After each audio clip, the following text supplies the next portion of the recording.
My name is Emma Carter. I'm 22 years old. 3 years ago, my father passed away unexpectedly. He wasn't just my dad. He was the founder of Carter Manufacturing, a successful manufacturing company that employed more than 130 people. The day he died, I inherited the company. But I didn't inherit his experience. I was only 19, still in college. The company's board of directors and senior executives assured me everything would be taken care of. One of them told me, "Focus on finishing school. We'll handle the day-to-day operations until you're ready." It sounded like the right decision, so I trusted them. For the next 3 years, I never stepped inside the factory. Every Monday morning I received detailed reports, financial statements, production reports, employee performance updates, workplace satisfaction surveys. Everything looked perfect. Every report said the same thing. Production is above target. Employee morale is excellent. No major complaints. Every quarterly meeting ended the same way. "Everything is running smoothly, Miss Carter." I believed them. Why wouldn't I? The numbers looked strong. The profits kept growing. Nothing seemed wrong. Until one Monday morning, an email caught my attention. It wasn't from the board. It came directly from Human Resources. It showed that 11 experienced employees had resigned within just 3 months. Their reason? Personal reasons. Every single one of them. I stared at the screen. That didn't make sense. People don't leave good jobs one after another for the exact same reason. For the first time in 3 years, I stopped looking at the numbers and started asking questions. I requested exit interview recordings. The HR manager replied, "Unfortunately, those interviews weren't recorded." That answer bothered me even more. That evening, I sat alone in my apartment. My father's photo was still on the bookshelf. I remembered something he used to tell me. "Emma, numbers can tell you how a business is doing. People tell you whether it's worth saving." I looked at his picture for a long time. Then I made a decision. I wasn't going to visit my company. I was going to work there. Not as the owner, not as Emma Carter, but as a brand new production worker, using a different name. If the reports were lying, I wanted to hear the truth from the people who lived it every single day. That night, I submitted an application to my own company, using the name Emily Brown. No one would know who I really was.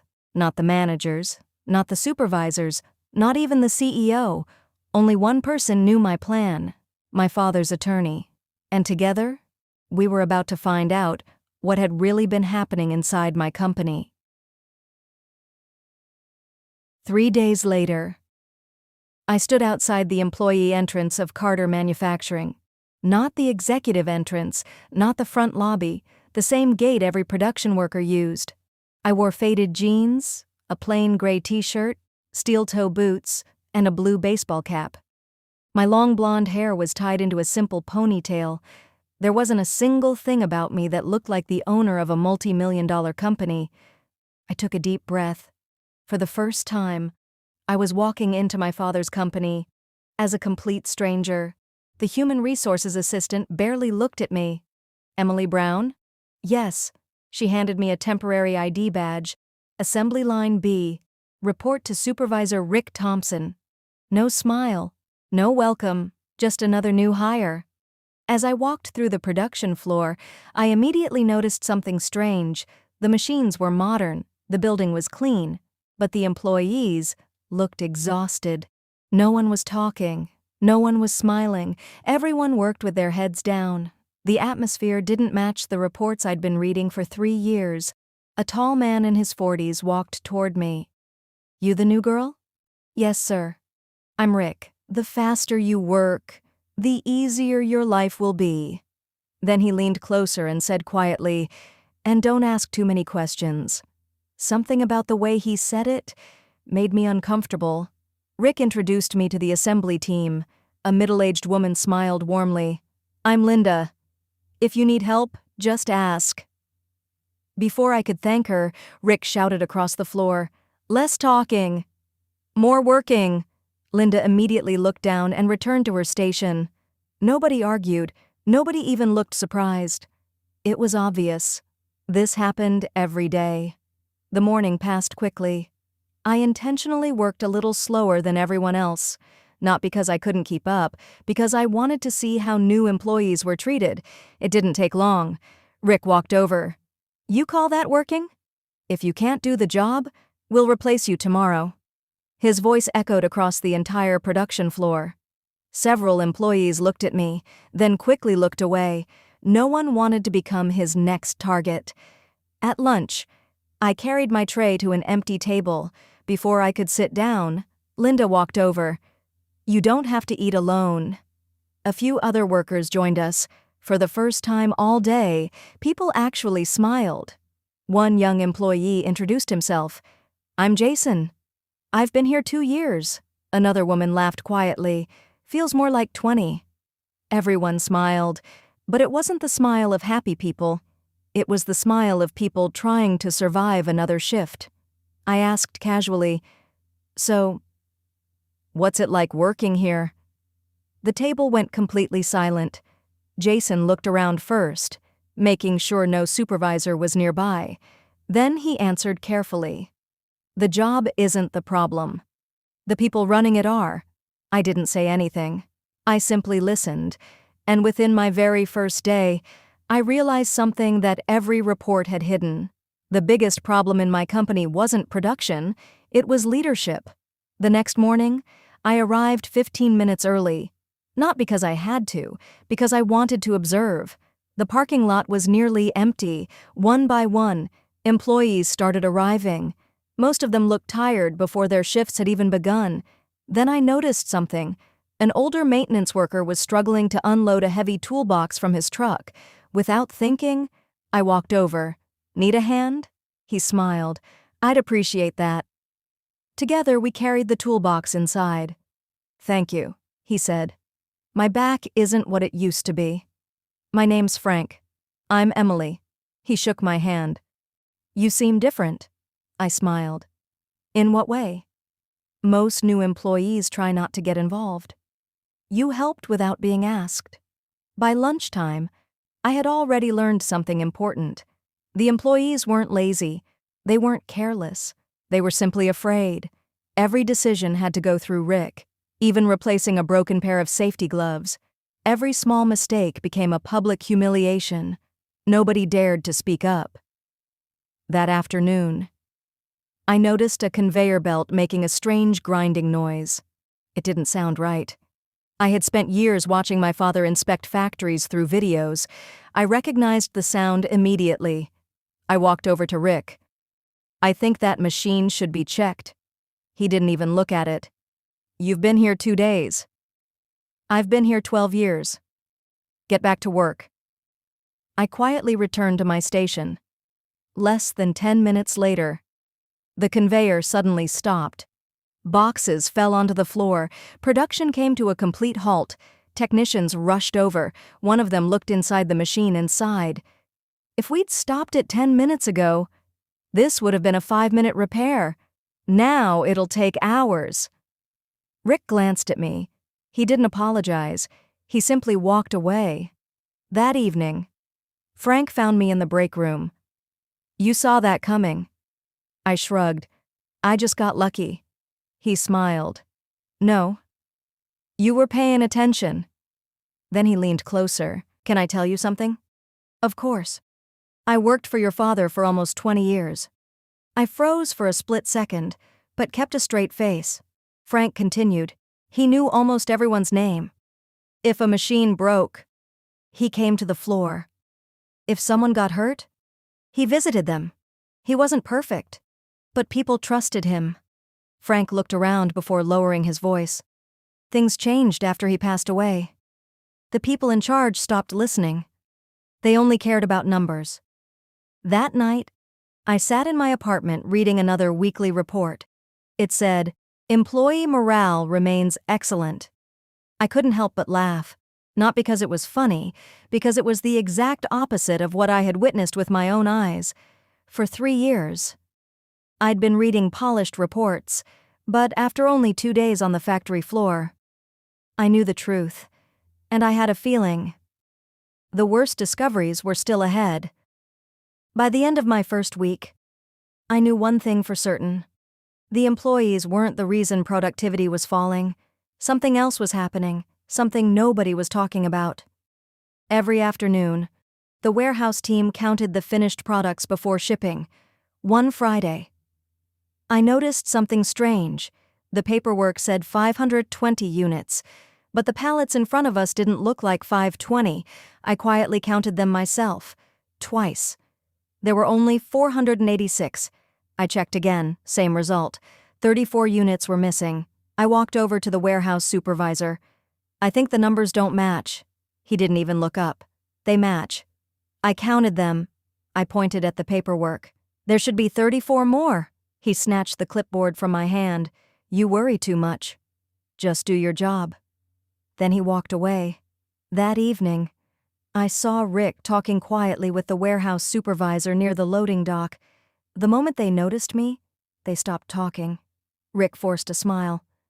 Emily, why aren't you clocked out yet? I was just leaving. Then leave. His tone wasn't friendly. It sounded like a warning. Monday morning, I arrived early again. A delivery truck pulled into the back gate. It wasn't scheduled, at least, not according to the shipping board inside the warehouse. 2 supervisors loaded several sealed boxes onto the truck. No paperwork, no barcode scan, nothing. The truck left less than 5 minutes later. At lunch, I casually asked Jason, do trucks usually leave without being logged? He looked at me for a second, then quietly said, don't ask questions about the back dock. Why? He lowered his voice. People who ask too many questions never stay here very long. That answer stayed with me all day. Something illegal was happening, and everyone knew it, but nobody felt safe enough to speak. That night, I called my father's attorney. I need a favor. What is it? I want copies of every shipping record from the last 6 months. He didn't ask why. He simply replied, I'll have them tomorrow. Before hanging up, he asked, have you learned anything important? I looked back at the factory through my car window, then answered quietly, yes. My employees aren't hiding the truth. They're living in fear of it. And deep down, I had a feeling. The missing products were only the beginning. The next morning, David, my father's attorney, walked into my apartment carrying a cardboard box. Inside were 6 months of shipping records, invoices, delivery logs, warehouse reports, everything. I spent nearly 4 hours comparing those records with the digital reports I had been receiving every Monday. Then I found it. The numbers matched until the trucks left the factory. After that, they changed. Some shipments listed 500 units. The customer's signed delivery receipt showed only 460. Another shipment showed 380 leaving the factory, but only 345 reached the customer. It wasn't a mistake. It was happening almost every week. Someone inside my company was stealing products before they reached our customers. The next day, I returned to work as Emily. Nothing had changed. Rick was yelling. Employees were keeping their heads down. Everyone acted as if this was normal. Around noon, I overheard Rick talking to the warehouse supervisor again. Rick whispered, tonight's shipment leaves at 8. Same driver. The supervisor nodded. No paperwork. I'll handle it. I pretended not to hear, but every word stayed in my mind. That evening, instead of going home, I parked across the street from the factory at exactly 7:58 p.m. The same unmarked truck I had seen before pulled up behind the warehouse. 2 supervisors loaded several sealed pallets. No barcode scan, no security check, no delivery documents. 5 minutes later, the truck disappeared into the night. I quietly took several photos with my phone. The following morning, I showed the pictures to David. He looked at them carefully. Then he said, Emma, this isn't just company misconduct. This could be organized theft. I nodded. I know. But I need one more piece of evidence. What kind? I need to know who's giving the orders. That afternoon, something unexpected happened. Frank walked over to me during lunch. He looked nervous. Emily, can I trust you? I looked him in the eye. You can. He reached into his lunch bag and handed me a small flash drive. I've worked here for 23 years. I couldn't stay silent anymore. I stared at the drive. What's on it? Frank took a deep breath. Security camera footage. The cameras everyone thinks don't work. They've been recording the loading dock the whole time. I felt my heart racing. This was the evidence I'd been searching for, if the footage showed what I thought it did. Everything was about to change. I didn't open the flash drive at home. I opened it in David's office. We connected it to his laptop. The first video appeared. It was from the loading dock. 11:43 p.m. Rick stood beside the same unmarked truck. The warehouse supervisor handed him an envelope. Rick counted the cash, smiled, and slipped it into his jacket. David paused the video. "We've got them." I shook my head. "Not yet." He looked surprised. "What else do you need?" "I need to know who they're working for." The next clip started. Rick was talking on the phone. The audio wasn't perfect, but one sentence was crystal clear. "The owner still believes those weekly reports. We have nothing to worry about." I looked away from the screen. For 3 years, I'd trusted people who had never earned that trust. The next morning, I returned to work. Nothing had changed. Rick yelled at employees. Managers walked around pretending everything was normal. Nobody knew. Their secret was already sitting on David's laptop. Around lunch, Rick suddenly called me into his office. "Emily, close the door." I did. He stared at me for several seconds, then asked, "You're asking a lot of questions." "I just want to learn." He leaned back in his chair. "No, I think you're looking for something." For the first time, I realized he was becoming suspicious. I smiled. "I'm just trying to do a good job." He didn't smile back. "Take my advice. Do your work. Collect your paycheck. And stop paying attention to things that don't concern you." His words sounded less like advice and more like a threat. After work, Frank quietly walked beside me toward the parking lot. "They're watching you." "I know. They think you're different." I nodded. "They're right." Frank looked confused. "What do you mean?" I smiled. "You'll understand soon." That evening, David called me. "The board agreed to an emergency meeting tomorrow morning." "They still don't know you're coming?" "No. They think they're meeting only with the attorney." David laughed. "I'd pay to see their faces." I looked out the window. So would I. Tomorrow, for the first time in 3 years, I wasn't going to walk into my company as Emily Brown. I was walking in as Emma Carter, and no one, especially Rick, was prepared for what was about to happen. The board meeting started at 9 a.m. 8 executives sat around the long conference table. Rick was there. The warehouse manager was there. Even the CEO looked relaxed. They believed they were attending another routine meeting. David entered first. He placed a folder on the table. "Good morning, everyone." The CEO smiled. "Let's make this quick. We all have work to do." David nodded. "We won't keep you long." Then he looked toward the door. "Miss Carter, you can come in now." The room fell silent. The door opened. I walked in, not wearing jeans, not wearing a baseball cap, not wearing an employee badge. I wore a navy blue business suit. My hair was neatly tied back. For a few seconds, nobody recognized me. Then Rick stood up so quickly his chair nearly fell over. "Emily?" I looked at him calmly. "My name isn't Emily. It's Emma Carter, the owner of this company." No one spoke. The CEO's face turned pale. The warehouse manager stared at the floor. Rick looked as though he couldn't breathe. I placed my employee ID badge on the table. "I've spent the last 2 weeks working beside the people you manage every day. I packed boxes. I cleaned machines. I ate lunch with our employees. And I listened." I looked directly at Rick. "You told me not to ask questions." "I'm glad I didn't listen." The CEO finally found his voice. "Miss Carter, there must be some misunderstanding." I shook my head. "No. The misunderstanding lasted 3 years. It ends today." David connected his laptop to the large screen. The first security video appeared. No one moved. Rick watched himself. accepting cash beside the loading dock. The next video showed the warehouse manager loading products onto an unregistered truck. Then came the shipping records, invoice after invoice, missing inventory, altered paperwork, hidden deliveries. Every piece of evidence matched. The room became completely silent. Rick finally spoke. "I can explain." I looked at him. "I've already heard enough explanations." What I wanted was the truth. Then I turned toward the board. "You trusted reports." I trusted reports. But while we were reading numbers, our employees were losing trust. Our customers were losing products. And this company was losing its reputation. For the first time, every executive lowered their head. They realized the biggest failure wasn't theft. It was leadership. No one spoke.